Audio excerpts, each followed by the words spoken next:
It's James, unsupervised vlogging extraordinaire. Oh yeah. Welcome, ladies and gentlemen, to this unsupervised vlog that my team has decided to let me do. Well, they've kind of approved somehow without, they didn't have much choice. So what happened is that the team is basically, everybody's sick. Right? Everybody's unwell and they can't be shooting the vlog. Glenn is with Keren, they're both not feeling too well. And James is destroyed. Will is working, unfortunately. Thomas is actually studying for his exams. I think that I should do as well.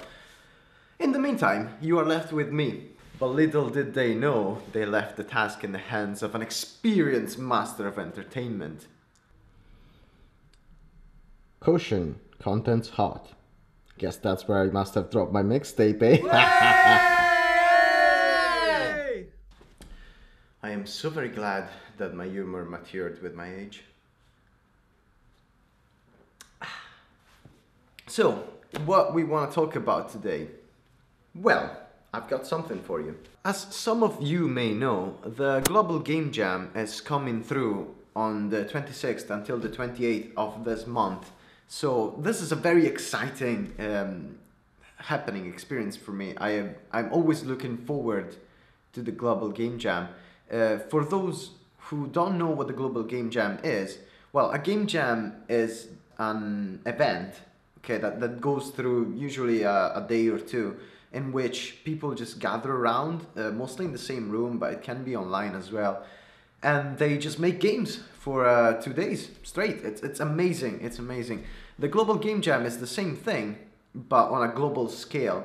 So people from all over the world just come together and make video games for a couple of days. Since the Global Game Jam is coming and it's near, I wanted to make you participate in the game creation process a bit. So here at Deep Fry Games, we use a process to go through our project management. Of course, we are rookies, but we're trying to do our best to do the things professionally. You know, those things, the things. The process we use starts with a series of steps and goes from nothing to having a game, right? Hopefully. The nothing is called your pre-production stage. In pre-production, you tend to make up ideas and prototypes for what you think your game is going to be. After that, you want to follow the fun. So you see a mechanic that you like, you see some kind of system to gather and manage resources that you think you're having a lot of fun with and people react well to. You want to follow that. You want to keep on following that trail of fun, the little gingerbread trail of fun that gets you to the gingerbread house of fun. And you want to follow that and you want to discover what's good about your game. After that is done, you found what's fun about your game, you made some prototypes, you want to take them to the alpha stage. The alpha stage is when you have all your mechanics ready, all your systems are ready, but your content is lacking. You don't have all the art assets, you might miss some audio, the levels are not done, the characters are not complete, but all your interactions with the game are there.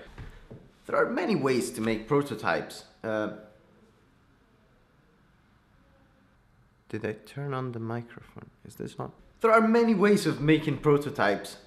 Me being a programmer, I obviously prefer just getting down and dirty with the code and just hack something together in the first minutes of the jam when the theme comes in and your ideas start to boil. But if you really want to have like a solid grasp on what you're doing, you want to test it fast, right? So it's better to have prototypes that are easily testable.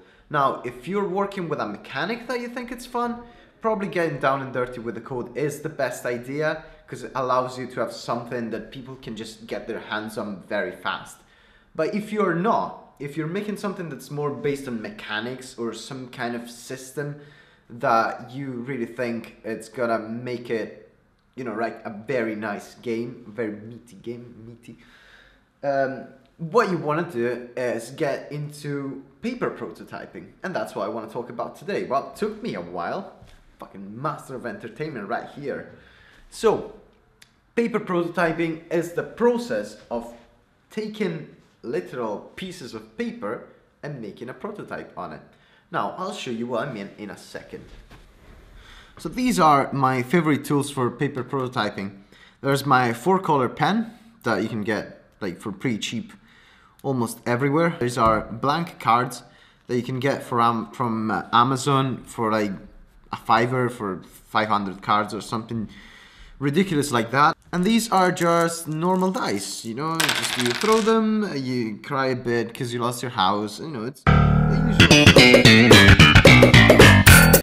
Say we start the game jam and the theme somehow is exploration or, you know, discovery. That would be great because this is my favorite kind of game, you know, the exploration game, the adventure games, role-playing even. I've always been fascinated with space, Star Wars and all that jazz, so I would probably make a space exploration game. Now, how would you make a space exploration game using only, you know, cards, a pen and some dice?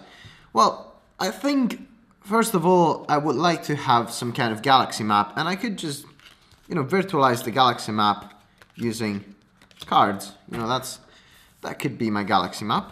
You know, that's just a few planets. You start in one, and these are the planets. You know, you can just draw little planets on the back of them, and you know, if you want to get fancy, you can also have like connections. Say, I want to be able to go from a planet to another, but I don't want to be able from some planets to go somewhere else. I don't know. It can be something like that. So, you know, you have this, and you'd be able maybe to build your own galaxy map like this. So you have these planets, right? You go like, okay, I want to build my galaxy map like that. That's where I want to go. Let's put it back in the center a bit. Now, this would be my galaxy map, and say I would start here, right? That's where I start. And then I could go like, okay, well, how do you win the game? Well, let's make this a single player game, right? So you have some resources, and you might want to spend those resources to move around. The most basics of the mechanics, which is probably going to be awful, but it's a start, it would be that you might actually have the number of the die being the amount of resources you have or jumps you can make, right? And say I start at 4, right? If I want to go here, I go down to 2. Now, what happens here? Well, I could be able to just rotate the card and have some kind of event here. Say, roll lower than your resources to gain double your resources. So, say I end up here with 2, right? I roll a die, and if I get less than 2, which this is not the case, but I would go up to 4. So this is a very small paper prototype of a game that I could actually make. And since these cards are, well, very much in the shape of a phone screen, I guess I could just, you know, make this a space exploration card game for the phone. I think it could be nice, something like this, right? And there you have it, paper prototyping. Needless to say, it's extremely fun to make paper prototypes of what game you might have going through in your mind, because they're really fast to make. As you've seen, we've taken less than 2 minutes to get an idea from like concept to something you could actually play. To make other cards in the same spirit, in the same vein, it wouldn't take too long, and to test the game would be extremely fast. You just go like, okay, I'll make 10 cards, and then I'll just make up a galaxy map, and I'll just rolling my dice, start rolling my dice and see how far I can make it.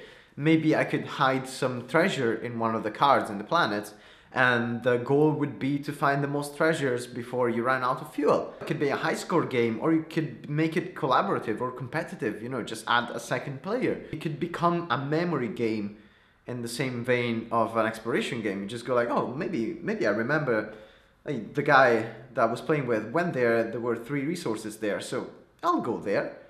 The bottom line is that paper prototyping, it's quick, it's fun, and it's extremely cheap. And you can make a game in literally half an hour without having to code anything or to make fancy graphics for it. And then you can playtest it, and maybe that's a way that you can contribute to a game jam. I'm mostly a programmer, so I know what I'm gonna be doing, but if you've never made a game before and you don't know what to do, you can still be extremely valuable if you go there with your paper prototype and you go like, okay, this is my idea, but it's not just an idea, this is how it's gonna play out. We're gonna be making this game. That's very, very useful, especially because in a game jam, ideas just fly all over the place, but nobody ever has a structure about what they want to do. So you end up with this clunky messes of things, and it can be extremely infuriating to try and get it all together. I know it has been for me in the past years, but it also has been extremely fun. So I don't know how to conclude videos, so I'll